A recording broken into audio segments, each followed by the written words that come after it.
बारे में कहा है, रिकॉर्ड होता है। हम लोग परागण में ये पढ़ चुके थे कि कीट पतंग का परागण क्या होता है। सपोज दैट हम मान लेते हैं ये हमारा गुड़हल का फूल है, ठीक है, और इस पे ये जो है परागकण मौजूद है। ये गुड़हल का फूल है। दूसरा उदाहरण लेते हैं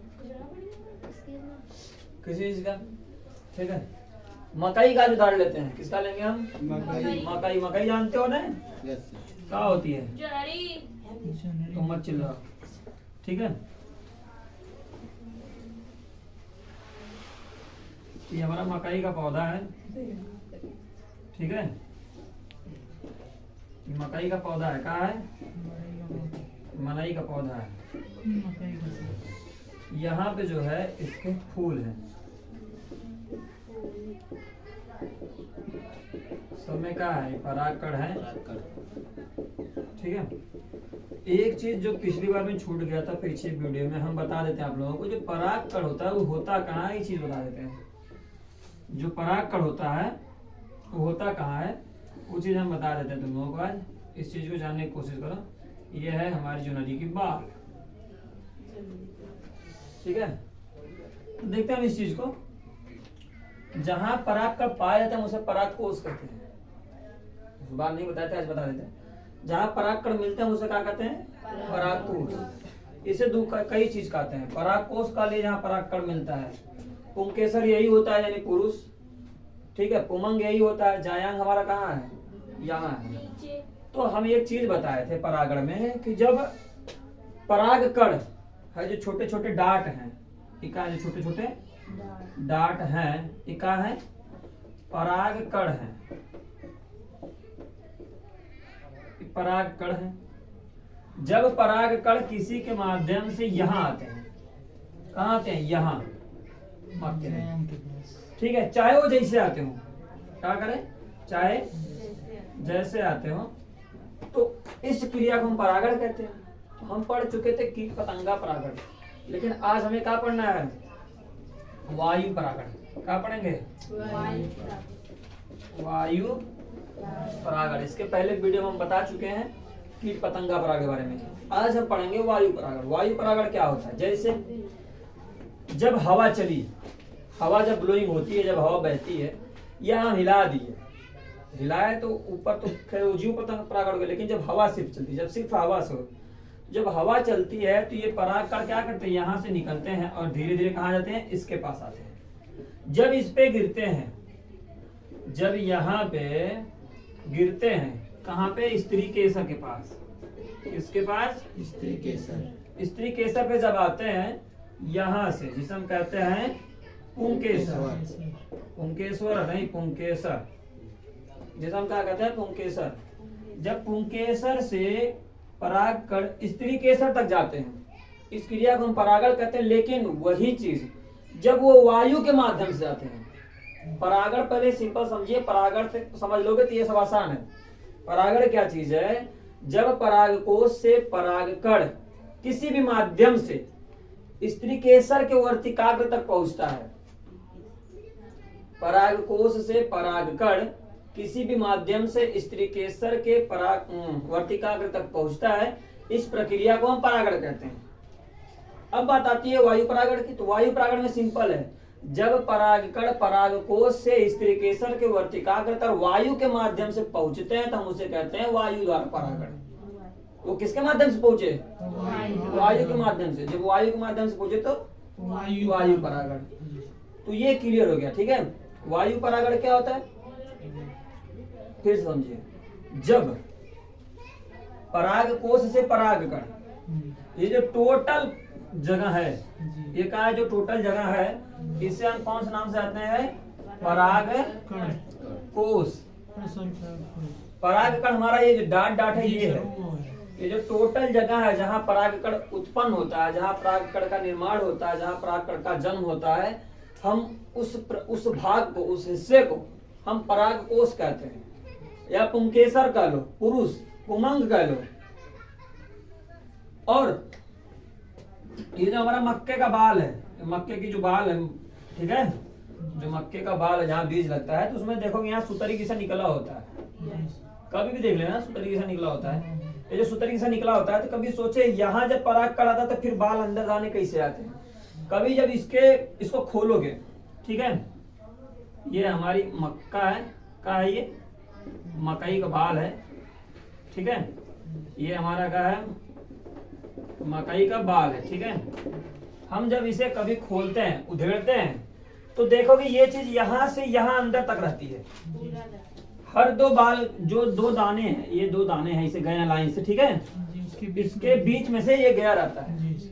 तो ये क्या करता है, यहाँ आते हैं परागकण और यहाँ से इसका असर कहा जाता है अंदर, तब जाके दाने पड़ते हैं। तो इस तरह होता है परागण। हम इसे कह लिया स्त्री केसर। ये स्त्री केसर का क्या हो गया, वर्तिकाग्र हो गया। स्त्री केसर तो पूरा हो गया, स्त्री शरीर में पूरी होती है, लेकिन गर्भाशय एक जगह होता है। उसी तरह वर्तिकाग्र, ठीक है, पूरे जोनरी में पूरे स्त्री पे पढ़ने से कोनो मतलब नहीं होता है। जब मेन पॉइंट हमारा वर्तिकाग्र पे गिरेगा तब जाके आएगा। जब परागकण वर्तिकाग्र पे जाएगा तब परागण होगा। और वायु द्वारा परागण कब होता है, जब परागकोश से परागकण स्त्री केसर के वर्तिकाग्र तक वायु के माध्यम से पहुंचते हैं, तो हम उसे वायु परागण कहते हैं। ये हो गया वायु परागण। अब हम लेते हैं जल परागण को। क्या समझेंगे, जल परागण। तो ये चीज समझ में आ गई आप लोगों को। अब हम समझते हैं जल परागण के बारे में। देखो जल परागण क्या चीज होती है, समझिए इस चीज को।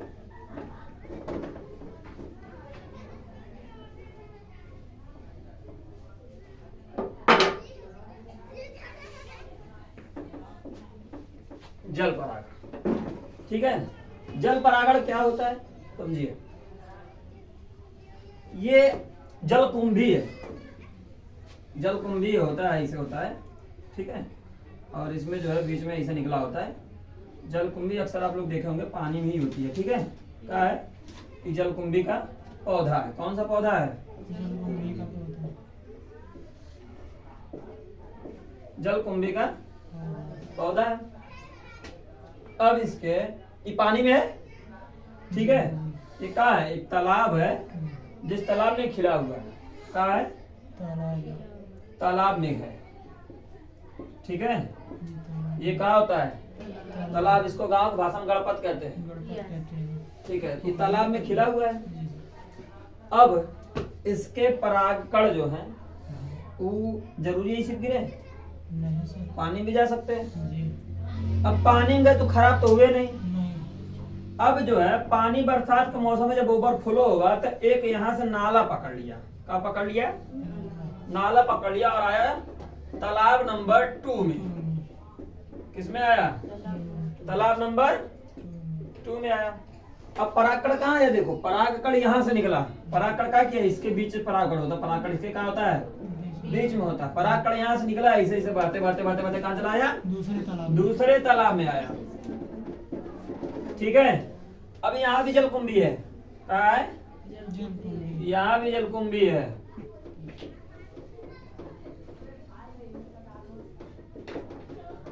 यहाँ भी जलकुंभी है।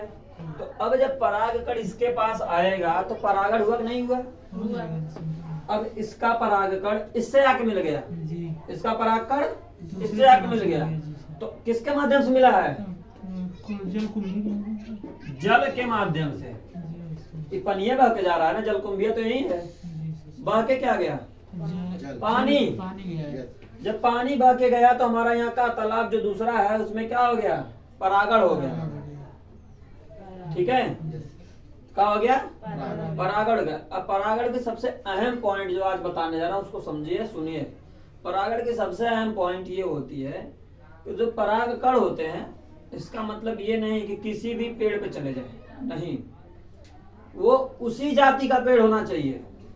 कौन सा, उसी जाति का, ये नहीं दूसरे पे चला जाए, समझेगा। स्वपरागण एक होता है, तो पर परागण होता है। ये पर परागण पढ़ रहे थे, स्वपरागण बता दिए, पर परागण बता दिए। हो सकता वीडियो में ना हो, फिर भी बता दे रहे हैं आज फिर से रिपीट, ताकि वीडियो में आ जाए। स्वपरागण कब होता है, जब जैसे जोनरी बारे में बताए ना, जैसे क्या जोनरी बारे में बताए, जब इसका परागकण इसी के फूल पे आ गिरे, इसका परागकण इसी के फूल पे, इस स्वपरागण एक पेड़ में है, जब पर परागण इसका परागकण इस पे आके गिर जाए, क्या है, इस पे गिर जाए, या तो हो सकता है इस पे आके गिर जाए, किसी दूसरे पे हो जाए, लेकिन है तो मक्का ही ना, तब क्या होता है, तब होता है पर परागण। क्या होता है, लेकिन रहेगा उसी जाति का। जैसे इंसान से इंसान एक जन्म होगा, ठीक है, चाहे वो लड़की अहमदाबाद की हो, चाहे मुंबई की हो, चाहे दिल्ली की हो, जन्म बच्चे को ही देगी, इंसान के बच्चे को। ऐसा नहीं हो सकता है कि भैंस के बच्चे को जन्म देगी, बकरी के बच्चे को जन्म देगी। तो उसी तरह परागण हम चाहे किसी भी पेड़ से करवाएं, लेकिन उसी के जाति का पेड़ होना चाहिए। मक्का है तो मक्का का पेड़ चलेगा, कोहड़ा का नहीं चलेगा। आम है तो आम का चाहिए, अमरूद का नहीं, अमरूद है तो अमरूद का चाहिए। अब परागण पूरा खत्म हो गया, कंप्लीट, सबको समझ में आया? जल परागण रिपीट कर लो। जब परागकोश से परागकण उसी जाति के दूसरे पुष्प के स्त्रीकेसर के वर्तिकाग्र तक जल के माध्यम से पहुंचता है। ये बड़ा हो जा रहा है, तो नॉर्मल इतना याद रखो। जब परागकोश से परागकण स्त्रीकेसर के वर्तिकाग्र तक जल के माध्यम से पहुंचता है तो उसे जल द्वारा परागण कहते हैं। जब परागकोश से परागकण स्त्रीकेसर के वर्तिकाग्र तक जल के माध्यम से पहुंचता है तब उसे जल द्वारा परागण या जल परागण कहते हैं।